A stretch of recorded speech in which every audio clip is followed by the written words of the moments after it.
Salut la gang. Bonjour. Aujourd'hui, je vous fais une capsule sur les rapports et proportions. Donc, je vais commencer par les rapports. Alors, un rapport, c'est une comparaison entre deux grandeurs exprimées par un quotient. Et normalement, c'est de même nature. Comment on représente un rapport? Donc, on peut le représenter sous forme A sur B ou A, deux petits points, B. Lequel on doit choisir? Dans le fond, tu prends celui que tu veux, ça n'a pas d'importance pour moi. Je vais vous donner un exemple de rapport. On parle d'une boîte de chocolat avec des saveurs différentes. J'ai des chocolats au caramel et j'ai des chocolats au cerises. J'ai 5 chocolats au caramel pour 3 au cerises.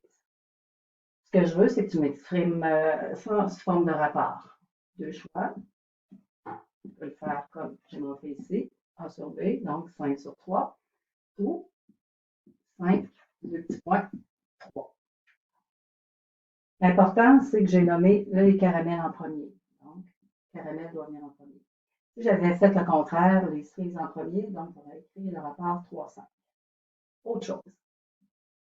Il y en a peut-être qui se posent la question ici, c'est un nombre fractionnaire. Est-ce que je dois le mettre en expression fractionnaire? Non. Pourquoi? Parce que c'est un rapport, non pas une fraction. Alors, tu le laisses comme ça. Je vous donne un autre exemple. J'ai toujours dans ma boîte de chocolat des chocolats noirs. J'en ai 5. Excusez, j'en ai 2. Et dans ma boîte, par rapport à ma boîte de chocolat, qui contient 10 chocolats en tout. Je te demande le rapport des noirs par rapport à la boîte.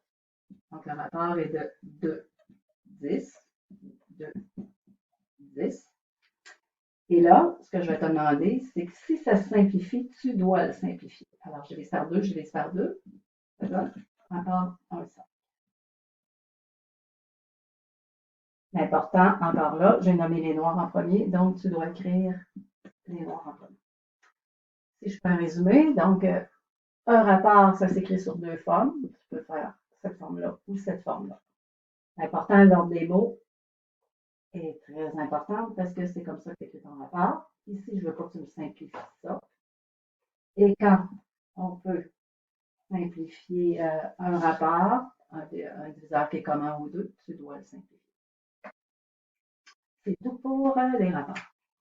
OK. Alors, on continue avec les proportions. Alors, proportion, c'est une égalité entre deux rapports. Tantôt, j'ai dit dans nos petites présentations de rapports, je disais qu'un rapport, c'était A sur B. Là, on dit qu'une proportion, c'est deux rapports. Alors, j'écris A sur B égale à C sur D. J'aimerais que tu sortes ton aide-mémoire parce que ça, je vais vous donner une petite phrase super importante. Ici, A et D, c'est les deux extrémités de mes rapports, donc on va les appeler les extrêmes.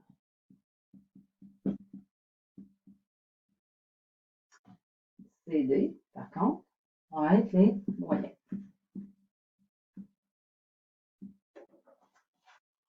Donc, le produit, pour vérifier si j'ai une proportion, le produit des extrêmes, ça je te demanderai de l'écrire dans ton mémoire, doit être égal au produit des moyens. Donc, à inscrire dans ton mémoire. Je vais vous donner un exemple pour aller vérifier qu'est-ce qu'une proportion. Si je décide de faire 18 muffins. OK? Et je te dis que ça me prend 6 pêches pour faire 18 muffins. Je décide d'en faire 30. Alors, ma question est, ça va me prendre combien de pêches pour avoir la même recette?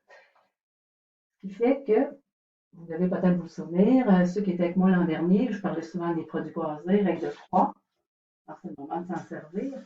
Donc, qu'est-ce que je fais? Je multiplie mes deux extrêmes, donc 6 fois 30, et je divise par mon troisième terme qui est 18.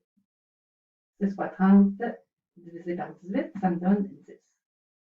Ce qui fait que ça me donne 10 pêches J'ai besoin de 10 pêches pour 30 morphèmes. Si je veux vérifier la distance que je vous ai dit tantôt, donc je prends mes extrêmes, 6 fois 30, ça me donne 180. On va l'écrire ici. Et 18 fois 10. Je ne sais pas si vous vous démêlez dans